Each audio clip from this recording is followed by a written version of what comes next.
नमस्कार, मैं हूं राज और आप देख रहे हैं प्योर पॉलिटिक्स। तो पश्चिम बंगाल में ममता बनर्जी की मुश्किलें दिन प्रतिदिन बढ़ती जा रही हैं।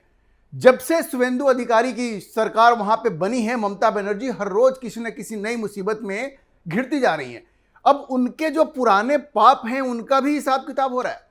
और आप ये देखिए कि शुवेंदु अधिकारी ने कहा था कि 15 साल में ममता बनर्जी ने जो भी पाप किए हैं, जो भी कुकर्म किए हैं, सबका गिन गिन करके हिसाब लिया जाएगा और इनके जो पुराने कर्म और कुकर्म हैं वो सब सामने आ रहे हैं।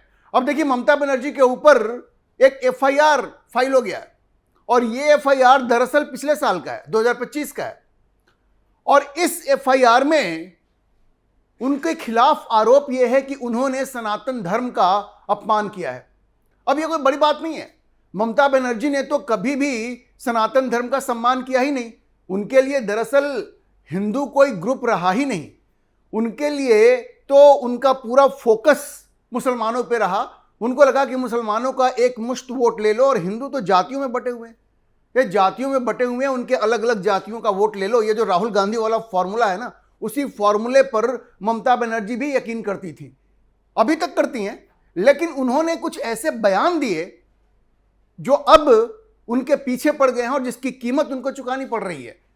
तो ये जो एफआईआर हुआ है, इसमें आरोप यह है कि उन्होंने सनातन धर्म का अपमान किया, तब जबकि वो एक ईद सभा में, ईद की जो सभा थी, सेलिब्रेशन थी, उसमें कलकत्ता में वो शामिल हुई थी और उसके दौरान, वो जो ईद सेलिब्रेशन था उसके दौरान उन्होंने ये भड़काऊ भाषण दिया और सनातन धर्म का अपमान किया। देखिए, ये कोई छोटी मोटी बात नहीं है। ये इस देश में सेकुलरिज्म के नाम पर यही होता रहा है। सेकुलरिज्म के नाम पे मुसलमानों का तुष्टीकरण करो और हिंदुओं का अपमान करो।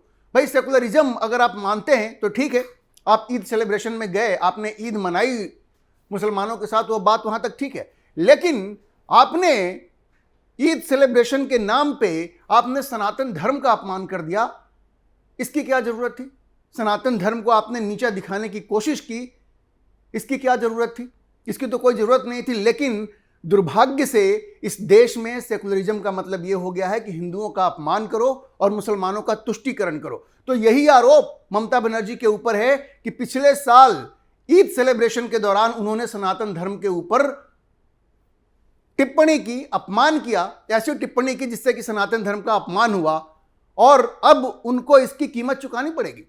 अब देखिए, जो कंप्लेंट है वो एक एडवोकेट रिंकी चटर्जी सिंह हैं, जिन्होंने कि सिलीगुड़ी साइबर पुलिस स्टेशन में ये कंप्लेंट फाइल की थी और ये कहा था कि ममता बनर्जी ने जो टिप्पणी वहां पे की, उससे सनातन धर्म के जो फॉलोअर्स हैं, जो मानने वाले हैं, उनको बड़ी ठेस पहुंची और एक तरह से उस सांप्रदायिक सौहार्द है उसको भी ठेस पहुंची। अब आरोप क्या है? आरोप यह है कि उस स्पीच में ममता बनर्जी ने सनातन धर्म को गंदा धर्म कहा, डर्टी रिलीजन कहा। देखिए, ये इस तरह की भाषा का प्रयोग किसी प्रदेश के मुख्यमंत्री से आप नहीं कर सकते, और वो भी वो मुख्यमंत्री जो ये कहती है कि हम सेकुलरिज्म में विश्वास करते हैं। तो इसका मतलब यह है कि आप किसी एक धर्म को गंदा धर्म कहेंगे, और वो भी जो कि इस देश का मेजॉरिटी धर्म है। इस देश के जो बहुसंख्यक लोग हैं वो उस धर्म को फॉलो करते हैं और उस धर्म को आपने गंदा धर्म कह दिया। ये आरोप है उनके ऊपर। और इसलिए इस कंप्लेंट में कहा गया कि इससे एक खास समुदाय के लोगों को ठेस पहुंची, उनकी धार्मिक भावनाओं को ठेस पहुंची, और ये करोड़ों की संख्या में ये लोग हैं जिनको कि ममता बनर्जी ने ठेस पहुंचाई। अब देखिए, उस वक्त तो उनकी सरकार थी, उनके खिलाफ कोई कुछ बोल नहीं सकता था। ममता बनर्जी के शासन के दौरान हिंदुओं के साथ जो जातियां हुई हैं उसकी तो कोई मिसाल आपको नहीं मिलेगी। हिंदू महिलाओं के साथ बलात्कार, हिंदुओं का अलग अलग तरीके से अपमान, और यह कह देना कि अगर मुसलमान कुछ गलत कर भी रहा है तो हम उसको बर्दाश्त कर लेंगे। क्यों?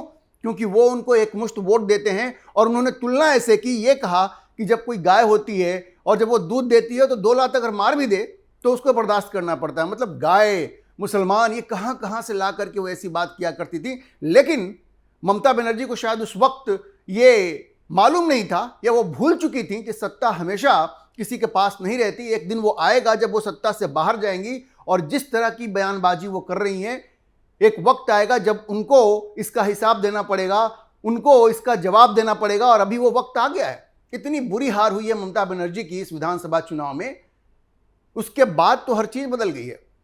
कि जितने कुकर्म तृणमूल कांग्रेस वालों ने किए ये सब उनके पीछे पड़ गए हैं। कुछ लोग गिरफ्तार हो रहे हैं, कुछ लोग पुलिस के डर से, गिरफ्तारी के डर से भाग रहे हैं। लेकिन शुभेंदु अधिकारी ने कह दिया है कि किसी को भी छोड़ा नहीं जाएगा और पिछले जो कुकर्म हैं, पिछले जो पाप हैं, उनका भी चुन चुन करके हिसाब किया जाएगा और कानून सम्मत सबों को उसका जवाब देना पड़ेगा। और अगर वो दोषी पाए जाते हैं तो उनके खिलाफ कार्रवाई भी होगी, सजा भी मिलेगी। अच्छा देखिए, इस कंप्लेंट में एक चीज और भी कहा गया है कि अभी जो विधानसभा के चुनाव हुए उसमें प्रचार के दौरान ममता बनर्जी ने यह कह दिया कि अगर एक खास कम्युनिटी ने अगर हिंदुओं को अटैक किया तो उनके 12 बज जाएंगे। मतलब खास कम्युनिटी का मतलब है मुसलमानों से संदर्भ है उनका कहने का मतलब है कि अगर वो मुसलमानों को खुला छोड़ दें और वो हिंदुओं पे अटैक कर दें तो उनके 12 बज जाएंगे। इस तरह की बात मुख्यमंत्री को शोभा देती है क्या? तो ये सब बातें इस कंप्लेन में है। उनके खिलाफ FIR दर्ज हो गई है और देखिए उनकी गिरफ्तारी भी हो सकती है क्योंकि संगीन मामला है। लोगों के बीच में वैमनस्य फैलाने का सीधा सीधा मामला बनता है ये। और जो एडवोकेट सिंह है वो कहते हैं अपनी फाइलिंग में कि इस तरह के रिमार्क से एक तो वोटर्स जो हैं उनको प्रभावित करने की कोशिश की गई, डरा के धमका के। ये हुआ ना कि भाई अगर मुसलमानों को खुला छोड़ दें तो आपके 12 बज जाएंगे, तो आप तो डरा रही हैं कि भाई अगर हम नहीं रहेंगे तो तुम्हारा क्या होगा। और कंप्लेंट में ये कहा है कि जो सामाजिक अनरेस्ट है और सामाजिक जो सौहार्द है, एक तो सामाजिक अनरेस्ट को बढ़ाने की कोशिश है और जो सांप्रदायिक सौहार्द है उसको तोड़ने की कोशिश है। तो ये जो FIR है वो भारतीय न्याय संहिता की अलग अलग धाराओं के तहत हुई और ये क्रिमिनल केस है। ये क्रिमिनल केस है और इसमें सेक्शन 35(1) जो क्रिमिनल इंटिमिडेशन का केस बनता है, सेक्शन 352 जो इंटेंशनल इंसल्ट का केस बनता है, जानबूझ करके अपमान करने का, और उसमें इंटेंट ये है कि शांति को भंग किया जाए। तो बड़े ही संगीन धाराएं इसमें लगाई गई हैं और ममता बनर्जी की गिरफ्तारी भी इस केस में हो सकती है। देखिए उसी वक्त शुभेंदु अधिकारी ने, जो उस वक्त लीडर ऑफ अपोजिशन थे, उन्होंने इस पर बड़ा ऐतराज किया था, लेकिन उस वक्त उनकी बात सुनता कौन था? ममता बनर्जी मुख्यमंत्री थी, कुछ भी कह के निकल जाती थी। उस वक्त भी शुभेंदु अधिकारी ने पूछा था इनसे कि भाई आप इस तरह की बात करके ये जो सांप्रदायिक जो रेटरिक है उसको आप बढ़ावा दे रही हैं, उसको आप हथियार बना रही हैं, सांप्रदायिक सौहार्द को आप तोड़ने की कोशिश कर रही हैं। और उन्होंने पूछा था कि भाई गंदा धर्म आप किसको कह रहे हो? किसको आप गंदा धर्म कह रहे हो? ये कहना आपको शोभा देता है क्या? मतलब आपने सनातन धर्म को अप्रत्यक्ष तौर पे गंदा धर्म कह दिया। भाई ऐसी बात तो कोई नहीं करता इस देश में, आपने कर दिया। और कहती हैं कि मैं खुद एक हिंदू हूं, कहती मैं ब्राह्मण हूं। ममता बनर्जी की पहचान बंगाल में एक ब्राह्मण की है, वो अपने आप को ब्राह्मण कहती हैं। अब वो ब्राह्मण धर्म का मानने वाला कोई व्यक्ति क्या ऐसी बात कह सकता है? तो ये उनके ऊपर बड़ा संगीन आरोप है। अच्छा देखिए, बात सिर्फ ये ममता बनर्जी तक ही नहीं है। तृणमूल कांग्रेस के जितने भी ये हेट स्पीच देने वाले लोग हैं ना, उन सब के पीछे कानून और व्यवस्था की जो मशीनरी है वो हाथ धो के पीछे पड़ी हुई है और पढ़ना भी चाहिए। अब तृणमूल कांग्रेस के MLA दिलीप मंडल, उनको भी उड़ीसा से अरेस्ट कर लिया गया है ऐसे ही एक हेट स्पीच के मामले में। स्पेशल टास्क फोर्स ने, पश्चिम बंगाल पुलिस की जो स्पेशल टास्क फोर्स है, उसने तृणमूल कांग्रेस के MLA दिलीप मंडल को एक होटल से, उड़ीसा में पुरी के एक होटल से उनको अरेस्ट कर लिया है और उनके ऊपर आरोप यह है कि उन्होंने भी अपने विरोधियों के खिलाफ हेट स्पीच दिया, उनको नुकसान पहुंचाने की बात की है, उनको शारीरिक नुकसान पहुंचाने की बात की है, इशारा किया है। उनके खिलाफ भी बहुत सारे FIR फाइल किए गए और उसमें एक वीडियो है जिसमें यह दिखाया जा रहा है, तो इसकी जांच पड़ताल होगी। उन्होंने भारतीय जनता पार्टी के कार्यकर्ताओं को यह धमकी दी, वो तो चूंकि चुनाव जीत गए, तो उन्होंने भारतीय जनता पार्टी के कार्यकर्ताओं को एक धमकी दी।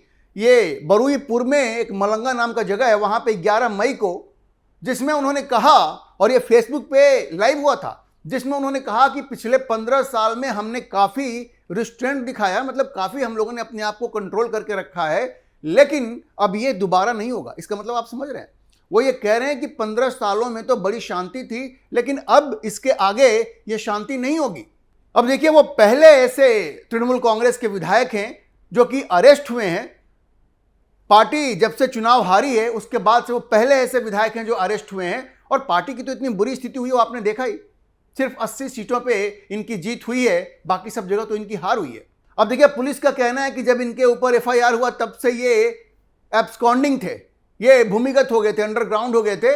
और इनका जो बेटा है अर्घ्या मंडल, वो भी अरेस्ट हो चुका है 5 अन्य लोगों के साथ, क्योंकि सब लोग मिल करके इन्होंने इस तरह की स्पीच दी। और इनके ऊपर तो आरोप यह भी है कि इन लोगों ने इलीगल गैर कानूनी फायर आर्म्स भी रखे थे, गैर कानूनी हथियार भी रखने का आरोप है इनके ऊपर। और देखिए इस बीच तृणमूल कांग्रेस में बिल्कुल अफरा तफरी मची हुई है, और चाहे वो विधायक हों, चाहे वो सांसद हों, चाहे वो पार्षद हों, सब के सब पार्टी छोड़ करके भारतीय जनता पार्टी की तरफ जाने को उत्सुक दिख रहे हैं। अब खबर यह है कि विधायकों में कम से कम 50 तृणमूल के विधायक और 20 उनके सांसद वो पाला बदलने के चक्कर में हैं, पाला बदलना चाह रहे हैं। और यह आरोप लगाया है भारतीय जनता पार्टी के नेता हैं सौमित्र खान, उनका कहना है कि 50 विधायक और 20 सांसद बिल्कुल पाला बदलने के फिराक में है और भारतीय जनता पार्टी को ज्वाइन करना चाहते हैं। उनका सौमित्रा खान का यह कहना है कि भाई हम आपको कह रहे हैं कि अगर भारतीय जनता पार्टी की सेंट्रल लीडरशिप इशारा कर दे, हां कर दे, तो वो लोग तुरंत पार्टी को ज्वाइन कर लेंगे, 50 विधायक और 20 सांसद। देखिए बात पहले से कही जा रही है कि एक बड़ी संख्या है तृणमूल कांग्रेस में, और सिर्फ विधायक और सांसद ही नहीं है, ये ग्राउंड वर्कर्स भी हैं। ये सारे लोग जो गुंडागर्दी का काम किया करते थे, कट मनी लिया करते थे, सिंडिकेट राज चला रहे थे, वसूली किया करते थे, वो सब के सब पाला बदलना चाहते हैं, क्योंकि उनको लगता है सरकार बदल गई तो हम पाला बदल लें, ताकि हमारे पास ये जो पैसा आने का ये जो जरिया बना हुआ था ये बना रहे। तो देखिए चाहे वो विधायक हों या सांसद हों या पार्षद हों या आम कार्यकर्ता हों, जो सिंडिकेट राज चला रहे थे, सब के सब ममता बनर्जी को छोड़कर भागने के लिए आतुर हैं। लेकिन भारतीय जनता पार्टी को इसमें ध्यान रखना पड़ेगा कि इसमें से किन लोगों को पार्टी में लेना है, किन लोगों को नहीं लेना है। और इसीलिए अभी के लिए पार्टी अध्यक्ष ने यह कहा कि भाई हम तुरंत अभी किसी भी तृणमूल कांग्रेस के व्यक्ति को पार्टी में अभी नहीं ले रहे हैं, क्योंकि बिल्कुल भीड़ लगी हुई है, भीड़ लगी हुई है, भीड़ मची हुई है, सब के सब भारतीय जनता पार्टी को ज्वाइन करना चाहते हैं। ममता बनर्जी को हर कोई छोड़ के भागना चाह रहा है। आपने देखा जहांगीर खान किस तरह से फाल्टा में जो रीपोलिंग हुई थी उससे 2 दिन पहले मैदान छोड़ के भाग गए, बोला जी हम तो चुनाव नहीं लड़ेंगे। और देखिए तृणमूल कांग्रेस में विद्रोह की स्थिति यह है कि कम से कम 6 विधायक और एक जो सांसद हैं वो शुभेंदु अधिकारी की मीटिंग में जाते हैं। 6 विधायक और एक सांसद, उसमें काकोली घोष दास्तीदार हैं जो सांसद हैं। उसके अलावा तृणमूल कांग्रेस के 6 एमएलए भी उस बैठक में जाते हैं। लोग कहते हैं कि भाई ये तो एडमिनिस्ट्रेटिव मीटिंग है इसलिए हम आ गए हैं, लेकिन खबर ये है कि सब के सब भारतीय जनता पार्टी के टच में है और कभी भी पाला बदल सकते हैं। इन लोगों ने तो खुल के विद्रोह कर दिया है। ये जिन 50 विधायकों की बात हो रही है ये तो भी खुल करके सामने नहीं आ रहे हैं, लेकिन ये जो 6 तृणमूल कांग्रेस के विधायक हैं और जो काकोली घोष दास्तीदार हैं, जो कि आजकल नाराज चल रही हैं, ममता बनर्जी से भी नाराज है, चूंकि वो चीफ विप हुआ करती थी, उनको हटा करके कल्याण बनर्जी को चीफ विप बना दिया गया है और इससे वो बड़ी नाराज हैं। और वो तो आईपैक पे निशाने साध रही हैं, कह रही हैं आईपैक नहीं पूरा चुनाव हरवा दिया। वैसे ये बात तो कल्याण बनर्जी भी कहते थे। देखिए जब कोई हारता है तो 50 तरह के बहाने बन जाते हैं। काकोली घोष दास्तीदार आईपैक को जिम्मेवार मानती हैं, कल्याण बनर्जी भी जिम्मेवार मानते हैं, बहुत सारे तृणमूल के नेता हैं जो कि आईपैक को जिम्मेवार मानते हैं। लेकिन असल मुद्दा वो नहीं था। असल मुद्दा था 15 साल का कुशासन और मुसलमानों का तुष्टीकरण, जिसने कि हिंदुओं को एक किया। और ये जो जातियां ममता बनर्जी ने करवाई उसकी वजह से वह हारे हैं। खैर ये जो 6 विधायक हैं और काकोली घोष दास्तीदार, वो बिना किसी चीज की परवाह किए हुए वो लोग शुभेंदु अधिकारी की मीटिंग में गए और कहा कि ये तो एडमिनिस्ट्रेटिव मीटिंग है इसलिए हम आए हैं। लेकिन ये साफ साफ दिखाता है कि विधायक हो सांसद हो वो पाला बदलने के लिए पूरी तरह से तैयार हैं। तो देखिए पश्चिम बंगाल में ममता बनर्जी के ऊपर गिरफ्तारी की तलवार लटक रही है। एफआईआर उनके ऊपर हो चुका है। अभिषेक बनर्जी के ऊपर गिरफ्तारी की तलवार लटक रही है क्योंकि दोनों के ऊपर हेट स्पीच देने का मामला है। ममता बनर्जी ने सनातन धर्म को गंदा धर्म कहा, यह आरोप है उनके ऊपर। अभिषेक बनर्जी ने कहा था कि हम देखेंगे कि 4 मई के बाद कौन सा तुम्हारा बाप आके तुमको बचाता है। गृह मंत्री के बारे में उन्होंने विवादास्पद टिप्पणी की थी, उनको भी आंखें दिखाई थी। तो ये ममता बनर्जी और अभिषेक बनर्जी दोनों के ऊपर ये हेट स्पीच के मामले में एफआईआर हो चुकी है, गिरफ्तारी की तलवार लटक रही है। एक तो उनके विधायक हैं ऑलरेडी ओडिशा से गिरफ्तार हो चुके हैं और इस बीच उनके विधायक सांसद पार्षद सब के सब पार्टी को तोड़ने के लिए तत्पर हैं, उत्सुक हैं। ये तो भारतीय जनता पार्टी अभी इशारे नहीं कर रही है। अगर इशारा कर दे तो तृणमूल कांग्रेस का सुपड़ा विधानसभा, संसद और जो म्यूनिसिपल बॉडीज हैं सब जगह बिल्कुल साफ हो सकता है, क्योंकि अफरा तफरी मची हुई है। जहांगीर खान जैसे लोग तो बिल्कुल मैदान छोड़ के भाग रहे हैं। ममता बनर्जी के लिए बहुत बुरा वक्त चल रहा है। उनको बैठ करके सोचना पड़ेगा कि आगे की उनकी राजनीति कैसे चलेगी और उनको अपनी नीतियों में परिवर्तन लाना पड़ेगा। ये जरूरी है। अगर वो नहीं लाती हैं और इस तरह की तुष्टीकरण की राजनीति करती हैं तो फिर उनका राजनीतिक भविष्य बिल्कुल अंधकार में है, उनकी राजनीति बिल्कुल खत्म हो जाएगी। अभी के लिए इतना ही। हम इस खबर पर नजर बनाए रखेंगे और आपको अपडेट करते रहेंगे। इस विषय पर आप क्या सोचते हैं अपनी राय कमेंट बॉक्स में जरूर लिखें और अगर आपको वीडियो पसंद आया हो तो आप इसे लाइक करें, शेयर करें और हमारे चैनल को सब्सक्राइब जरूर करें।